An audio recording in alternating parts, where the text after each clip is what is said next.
ওরে বান্দা তুই চক্ষু দুইটা বন্ধ করে একটু নজর দে।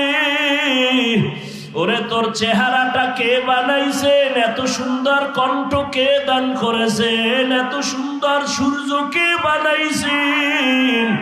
ওরে বান্দা একটু ধ্যান কর, দেখবি আমার পরিচয় তোর চোখের সামনে চলে আসবে। এক সময় দেখবি আমি আল্লাহ দূরে না, ওয়া নাহনু আকরাবু ইলাইহি মিন হাবলিল ওয়ারিদ। ওরে বান্দা তুই কোথায় ঘুরো? আমি আল্লাহ তোর কাছেই তো, আমারে কোথায় তালাশ করো? ওরে আজকে মাকে চিনছো, কাছে পাইয়া মায়ের পাগল। বাবাকে চিনছো, বাবারে কাছে পেয়ে পাগল হয়ে গেছো। আমি আল্লাহর কি অন্যায়? আমি আল্লাহ তোরে এত সুন্দর চেহারা দিলাম, কণ্ঠ দিলাম, এত সুন্দর বাড়ি দিলাম, সূর্য দিলাম, চাঁদ দিলাম তোমার খেদমতের জন্য। আমার দেওয়া পানি, আমার দেওয়া বাতাস, আমার দেওয়া সূর্যের আলো, চাঁদের আলো, আমার দেওয়া নদীর মাছ, আমার দেওয়া জমিনের ফসল, গাছের ফল খাইয়া কই যাও? ওরে আমি আল্লাহ ডাকতেছি আয়। ওরে আমার রহমতের দরজা ছাড়িয়া যেদিকেই যাবি জাহান্নামের আগুন।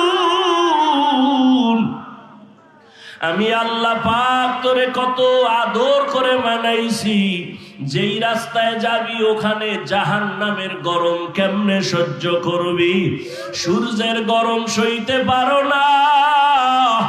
বৈজ্ঞানিকরা বলে দুনিয়ার জমিন থেকে সূর্য 13 লক্ষ গুণ বড়, 9,30,00,000 মাইল উপরে। অত সেই সূর্যের গরম সহ্য করা যায় না। ওরে আমার রহমতের দরজা বাদ দিয়া যদি গুনার দিকে দৌড়াও, ওরে ওই সূর্যটা এখন যতই দূরে দেখো, আরে সূর্য যেদিন মাথার উপরে চলে আসবে, ওরে গুনাহগারের মাথার মগজগুলো টাস টাস করে ফেটে যাবে। আমি মাওলার সূর্যের গরম সইতে পারবি না। এখনো কি সময় হয় নাই? তওবা কর, ফিরিয়া আয়। ওরে ওলামায়ে কেরামরা ডাকে, কোরআন হাতে নিয়ে ডাকে, পীর মাশায়েখরা ডাকে, আয় আল্লাহর পথে ফিরিয়া আয়।